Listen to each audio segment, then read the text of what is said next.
Iran के उपराष्ट्रपति का बड़ा बयान। दुश्मन ने हमारे सैन्य संकल्प को देखा, पलटवार की वजह से दुश्मन घुटनों पर आया है। ये उपराष्ट्रपति का बड़ा बयान सामने आया, जिसमें कह रहे हैं कि दुश्मन ने हमले युद्ध विराम की गुहार लगाई है हमसे और हमले ना करने की बात कही। यानी इशारा किधर? इशारा अमेरिका की तरफ, इशारा इस्राएल की तरफ कि हमारे सैन्य संकल्प को देखा, हमारी ताकत को देखा, हमारे पलटवार को देखा और हमारे पलटवार की वजह से दुश्मन घुटनों पर आ गया। गड़गड़ा रहा है, कह रहा है कि युद्ध विराम करो, रुक जाओ, थम जाओ। ये बातें निकलकर सामने आ रही। लेकिन दर्शकों में जो नहीं भूलना वो समझिए, मिडिल ईस्ट की राजनीति में जो भूचाल आया, अमेरिका के राष्ट्रपति डोनाल्ड ट्रंप, दूसरी तरफ इस्राएल के प्रधानमंत्री बेंजामिन नेतन्याहू और बीच में है कौन? ईरान। कभी जो दो नेता एक ही रणनीति में जिगरी साथी माने जाते थे, दोस्त माने जाते थे, आज उन्हीं के बीच ईरान को लेकर खुला टकराव देखने को मिल रहा है। नाराजगी, गुस्सा, ये सब कुछ देखने को मिल रहा है। ट्रंप और नेतन्याहू की नजर ईरान में सत्ता परिवर्तन यानी रेजीम चेंज पर थी। सोचा था कि आहट सुनाई दे रही है, लोगों में गुस्सा है, रेजीम चेंज करने का वक्त है, लो मिसाइल से हमला किया और रेजीम चेंज हो जाएगा। लेकिन ईरान अब तक डटकर खड़ा है और हालत ये हो गई है कि जो दोस्त थे वो दूर हो गए, जो दोस्त थे उनमें नाराजगी है, जो दोस्त थे वो एक दूसरे को आंख दिखा रहे हैं और उनमें से एक दोस्त कह रहा है कि रुक जाओ, थम जाओ, अब नहीं हो सकता।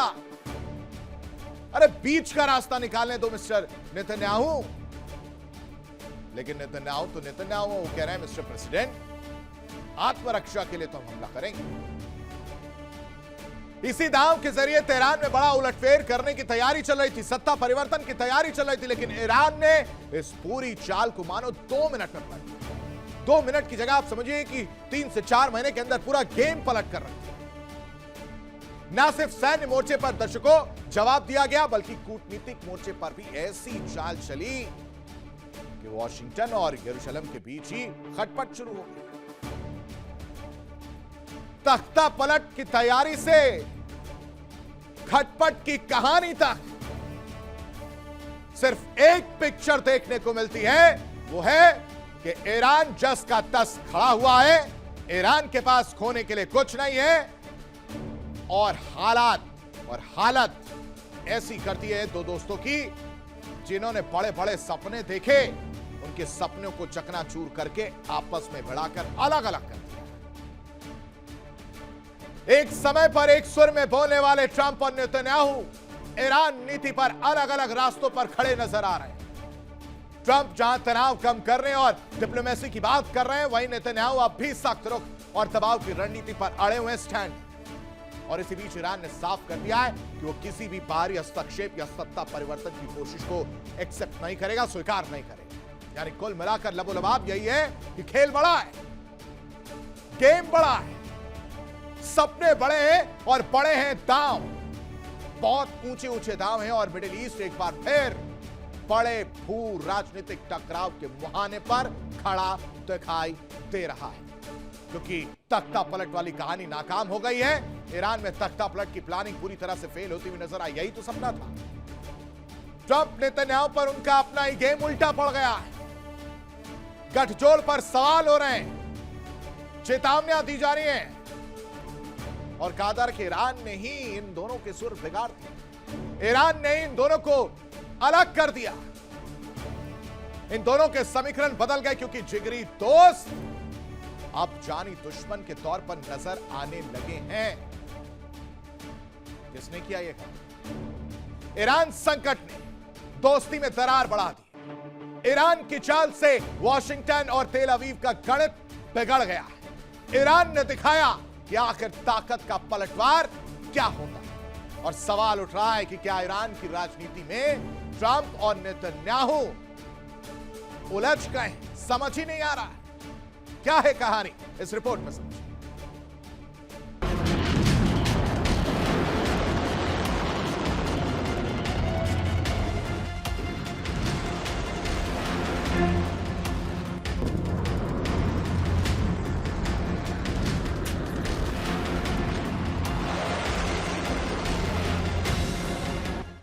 जहां थी तख्ता पलट।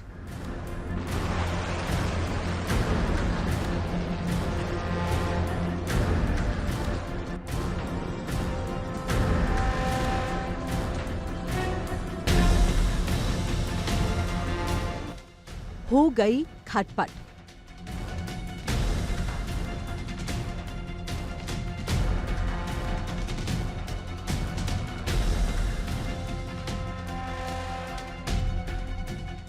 जिगरी दोस्त बने दुश्मन।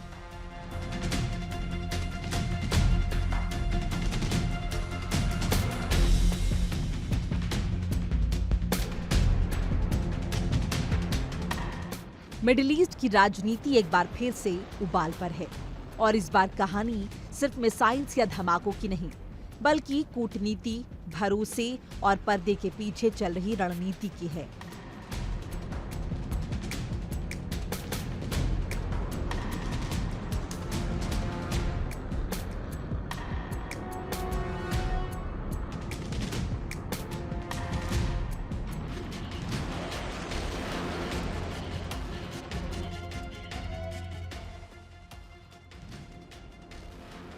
अंतर्राष्ट्रीय गलियारों में लगातार ये चर्चा तेज है कि इजरायल के प्रधानमंत्री बेंजामिन नेतन्याहू और अमेरिका के राष्ट्रपति डोनाल्ड ट्रंप की नीतियां ईरान को लेकर एक ही दिशा में इशारा करती रही हैं। ईरान के अंदर सत्ता परिवर्तन यानी रीजनल पावर शिफ्ट की कोशिश। लेकिन तेहरान ने इस पूरे खेल को सिर्फ सैन्य या कूटनीतिक जवाब तक सीमित नहीं रखा। उसने इसे एक रणनीतिक मोड़ दे दिया है। कहा जा रहा है कि जिस ईरान को अलग थलग करने की कोशिश चल रही थी, वही ईरान अब वैश्विक शक्तियों के बीच दरार की नई वजह बनता जा रहा है।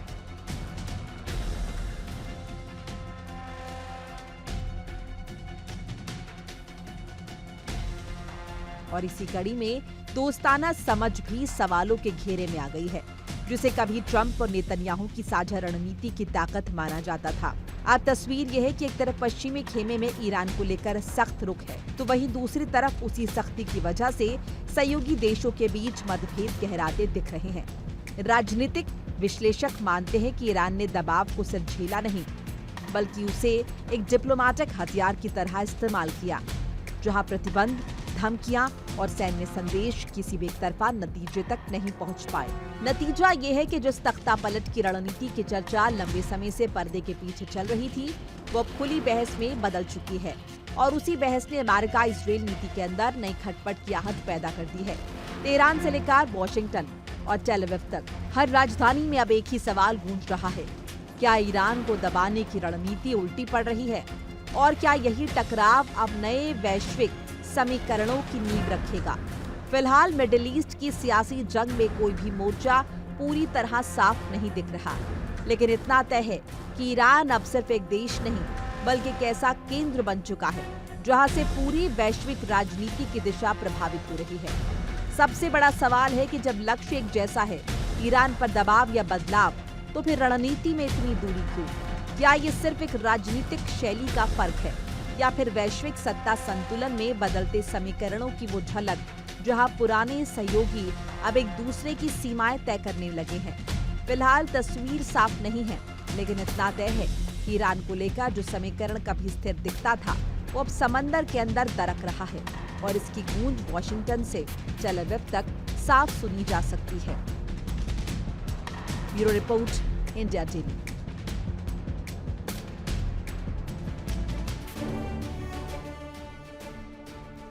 अब आप सोच रहे होंगे कि नेतन्याहू इतने जुदा जुदा, इतने खफा क्यों घूम रहे हैं?